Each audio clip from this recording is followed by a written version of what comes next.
Mhm. In today's inspiring business stories, I have with me Peter. He is Peter Brown. He is from UK, from London, and it's really a pleasure to have you as a guest, Peter. Welcome. Thank you, and it's lovely. Thank you so much for having me.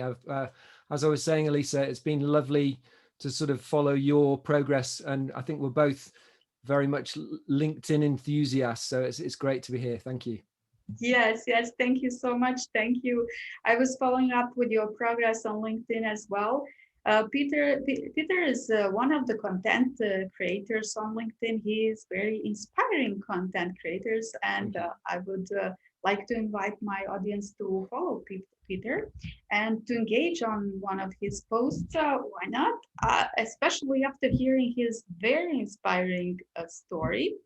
I would really love if you would share that with our audience. I believe a lot of job seekers would find this very inspiring, and maybe you can share some of your strategies. Namely, Peter lost his job in the middle of COVID, and I believe many people can relate to it, and many people are going through the same, unfortunately, in these tough times. Um, However, Peter found a way to reach to the recruiters and also found a way to attract recruiters for the recruiters to start reaching out to him. And I believe it would be a great value if you would share that with our audience, would Certainly. share this story.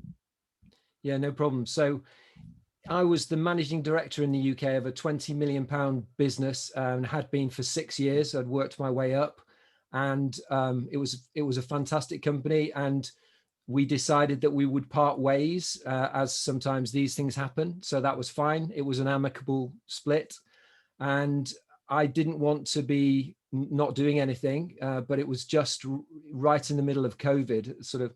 Well, it was October last year, so it was a time where, so I really went for it trying to get a job. I applied for literally tens or maybe even hundreds of jobs through lots of different areas. Through I got in touch with recruiters, with headhunters, and the feedback was incredibly positive, and I was very hopeful, but things didn't happen. And it was there was quite a lot of ghosting, I think people talk about, where you expect feedback and there's no feedback, and it's really quite demoralizing. But I think before that, it's important to say, when I left my job, and I'm sure a lot of people are feeling this, it was like, a bereavement. It was horrendous. And having been there and been very successful for a long time, to Yes, leave people who I genuinely felt, very strongly for in that company was very hard. And you have to pick yourself up. I was very dejected. I was quite unhappy, but sure. you have to get on with it. Yes, So I went about trying to get a job. I applied for loads and loads of jobs, but the feedback was good, but I wasn't getting a job. So I was sort of playing on LinkedIn a little bit, but I felt how there was a draw towards it, and I thought to myself, you know what? I think I might be able to use LinkedIn and work with LinkedIn to try and get me a job. So I started to post a little bit, and then I started to do videos, which honestly, I was absolutely terrified. The thought yes, of going on LinkedIn, the I thought can of understand. doing posts, um, I thought people would laugh. I thought people would ridicule me. I thought people would be horrible to me. And none of that was true. The family of LinkedIn is extremely supportive, of which you're very much part, Lisa. And it's a great family community. It is. And as soon as I put myself out there and started to post, it was great. I engaged more and more, and I got lots of traction. To start with, no, though, to start with, I would put a post on LinkedIn and I would get 3 comments and one like. It was really slow. But the more you engage, the more you comment on people's stuff, the more it grows. Very And true. over time, So a recruiter got hold of me, direct messaged me and said, we have a potential job for you. And it was just because they'd seen me on LinkedIn, nothing else.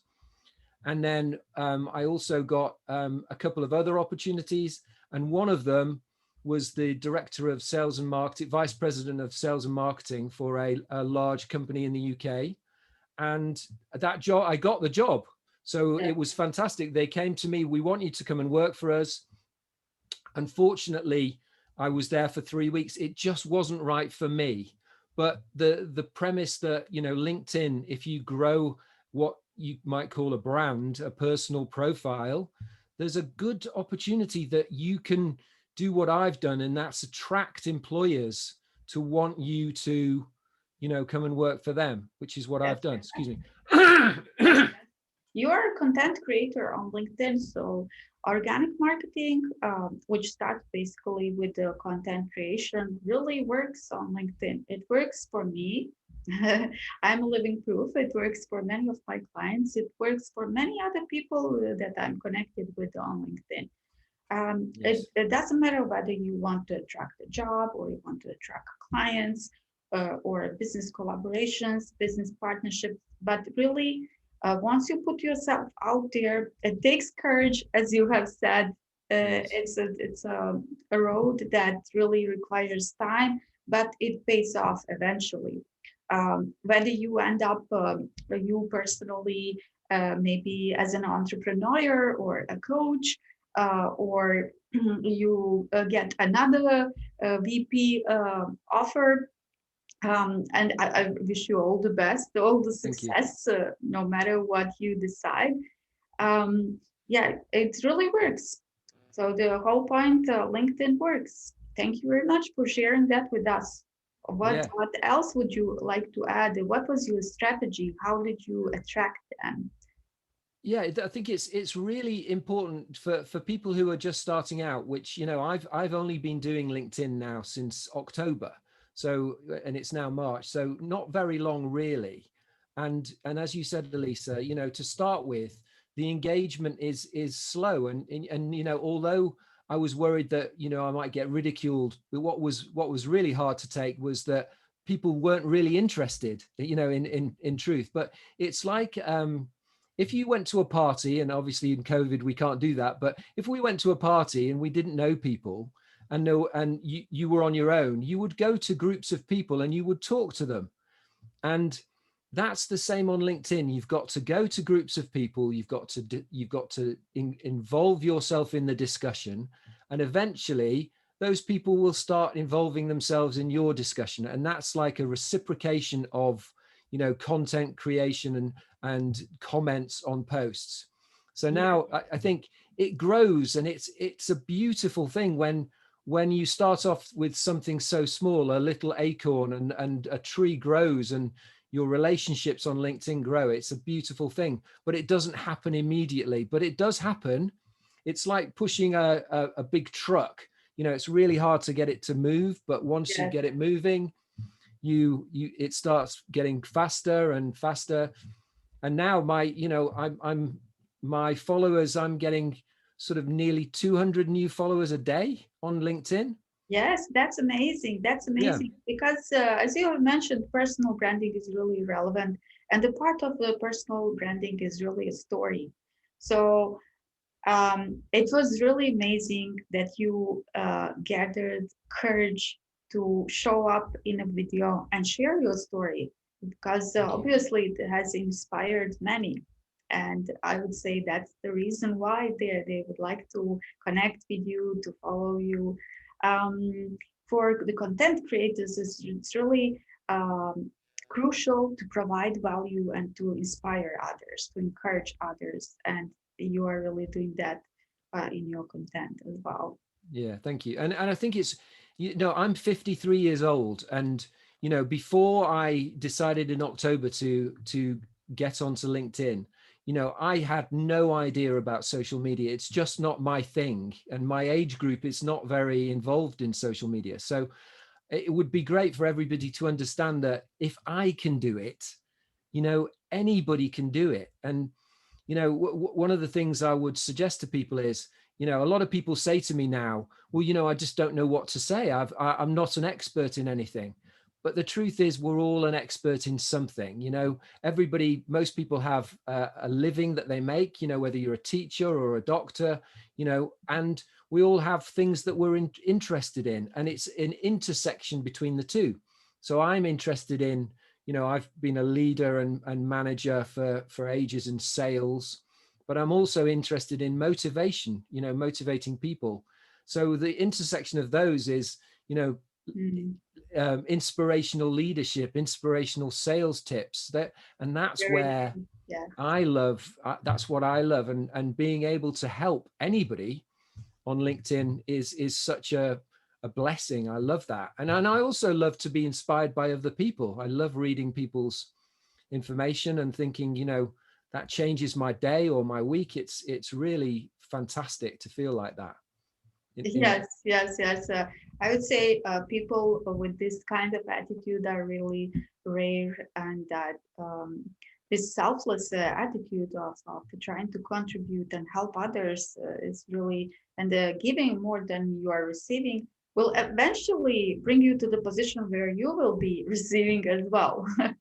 Yeah, I mean, I don't know about you, Elisa, but over the COVID period, I've been listening to an awful lot of podcasts, and one of my favorite guys on a podcast is the Diary of a CEO by Stephen Bartlett. He's the managing director, the CEO of a very large social media company, and some of the stuff is very inspiring. And a lot of the people, the very rich and very famous people, they all talk about the act of giving and the fact that if you want to do something to take, then it will be a chore and you will not get to where you want. If you give and try and help, eventually it will happen. And I do believe that. So Yes, me I too. think, yeah, I think that's a philosophy. And you know, life is short, and to be giving and kind and try and help and motivated and get up in the morning and feel like you're doing some good for the world is a very lovely thing to have. Yes, yes, that's very much true, and I could tell for myself that really I feel internally very much satisfied when I'm in position to help anybody. So Yeah, yes, it's lovely. it's a great feeling as well.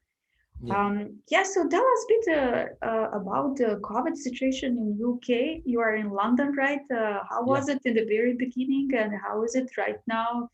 Um, what sure. are your hopes when it might end? It was it's a bit surreal. It's like a film, you know, where all of a sudden you're isolated. I worry for people's mental health. I think there's a great problem with isolation, and I think, you know, I'm lucky enough to have a partner and, you know, a family, and Yeah. that's fantastic. But even I feel, you know, we don't have much involvement with the outside world apart from maybe to go shopping, and but there's nothing much going on with you know, personal interactions, and it's definitely getting better this year. But I think people have got to be very aware about their mental health, because whether they have good mental health or bad mental health is a thing. And it's your mental health is something that you have to look after, just like you have to look after your physical health. um, I Yes. really believe that, you know, we're not going to go back to work like we did. We will still be working remotely a lot, although I'm praying that we can get back to, you know, face-to-face meetings. Yeah, And me too. yeah, but yeah, the UK seems to be getting to a place where we're going to start slowly unlocking, and I just hope that that continues. And I think that sort of nearing the middle and nearer the end of 2021 should be in a much better place. And I pray that that is the case. Yes, yes, I certainly hope so as well. Well, thank you very much for raising this awareness about the mental health. Really, I share your opinion. It Mm, has influenced all of us, and it has become an issue, a global issue. mm, And people had a lot of patience, but as we are going forward, and now it's like well, I would say it's already a year from the period when COVID started.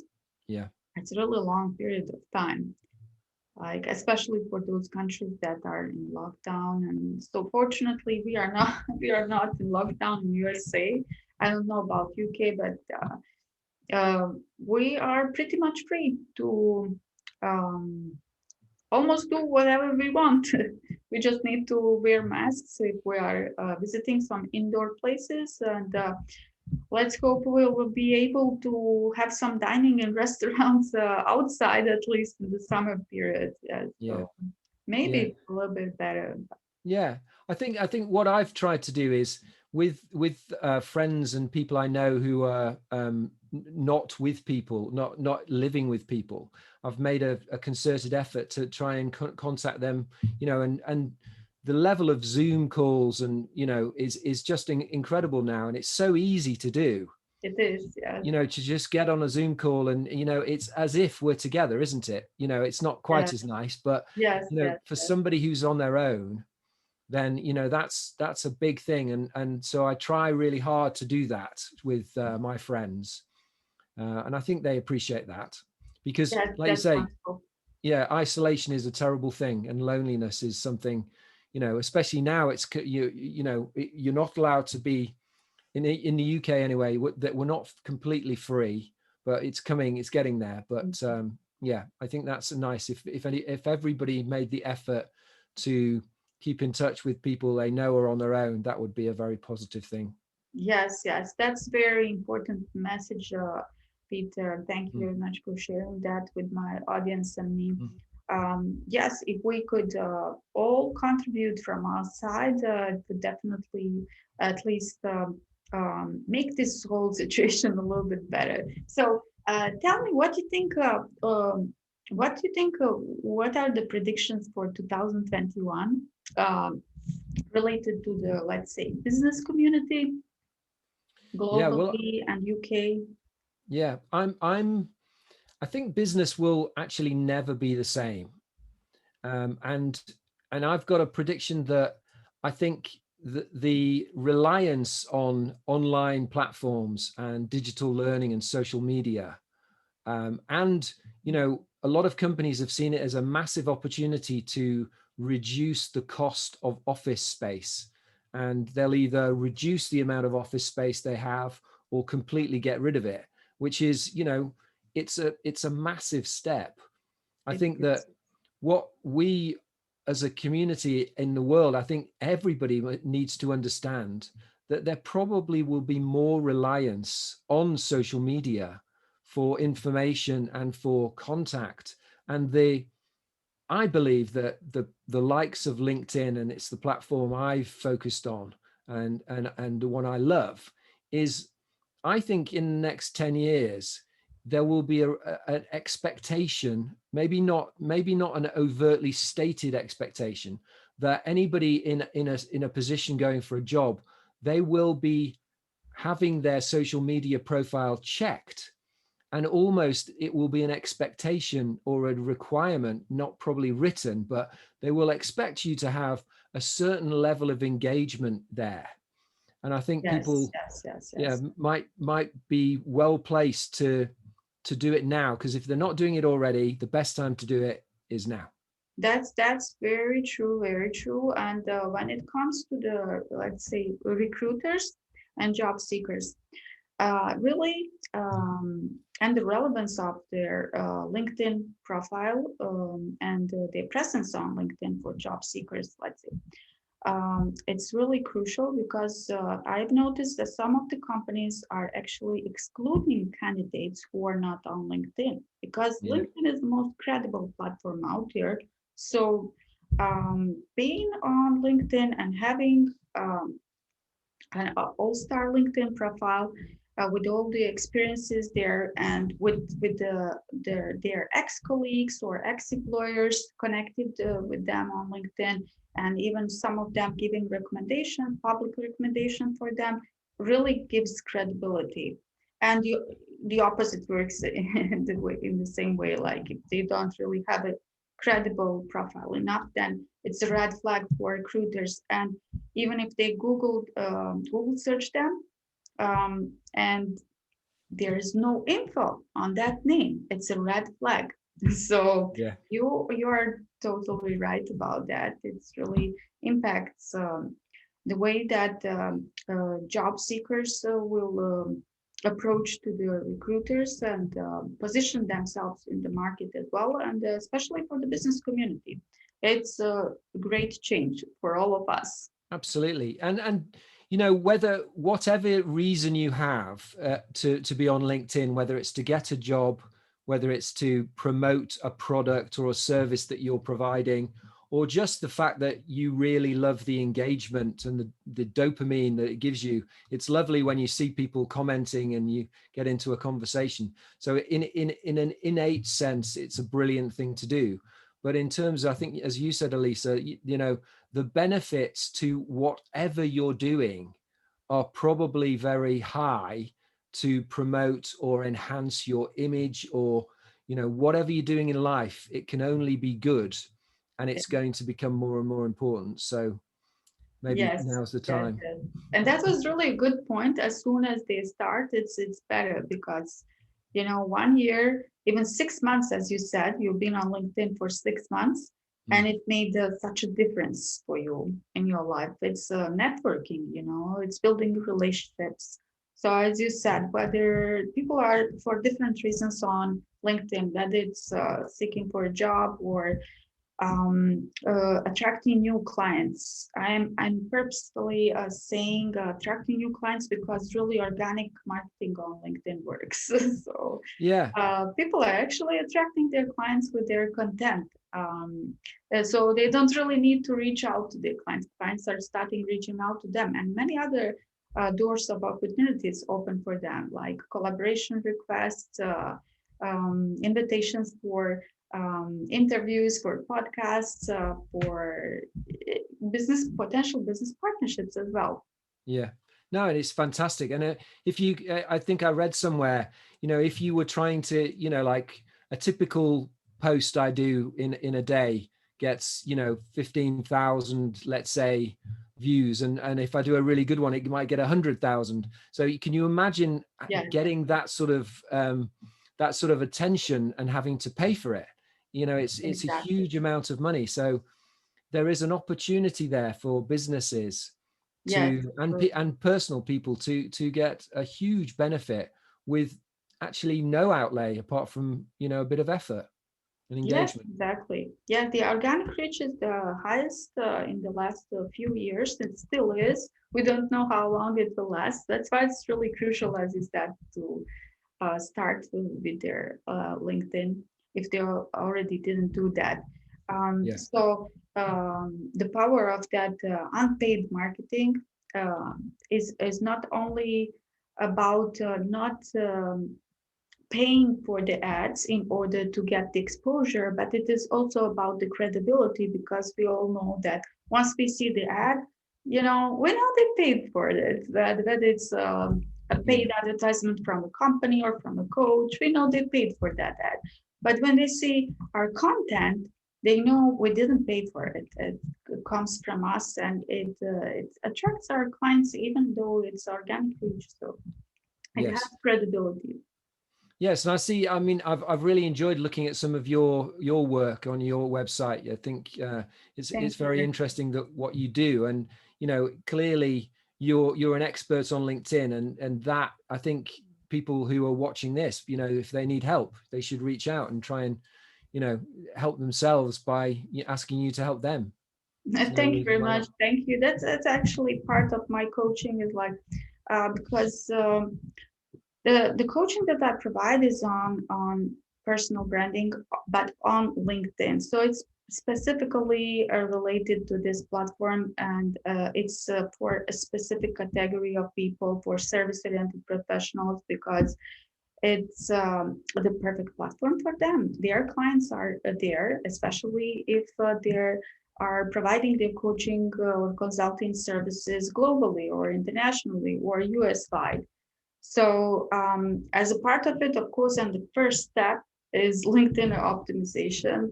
They should have, the right place where their visitors will land, Yes. and the right type of message to attract them as well. Yeah, absolutely fundamental. And you see, I think the metric is, if somebody goes to your profile and they can't sort of understand what you do and like it within 3 to 5 seconds, that's it. You've lost. Yes, you're totally right. Yes, yes. So. Thank you for sharing that. Mhm. Yes.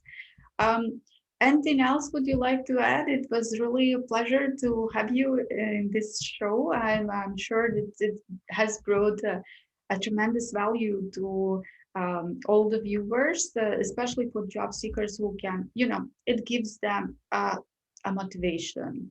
Yeah. It's really hard.